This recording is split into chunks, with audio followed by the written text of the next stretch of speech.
Hi everyone, in front of me I've got a OnePlus Ace 5 and let me share with you how to reset network preferences on this device.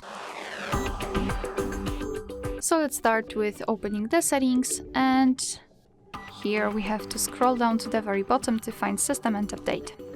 Then let's tap on Backup and Reset and tap on Reset Phone. Now we have to tap on Reset Network and Bluetooth settings. As you can see in the description, we will reset Wi-Fi, Bluetooth and mobile network settings. So let's tap on it. And of course we will have to confirm everything with our screen lock.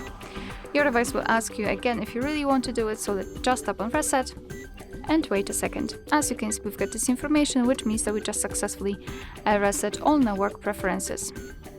Alright, so that will be all. Thank you so much for watching. I hope that this video was helpful, and if it was, please hit the subscribe button and leave the thumbs up.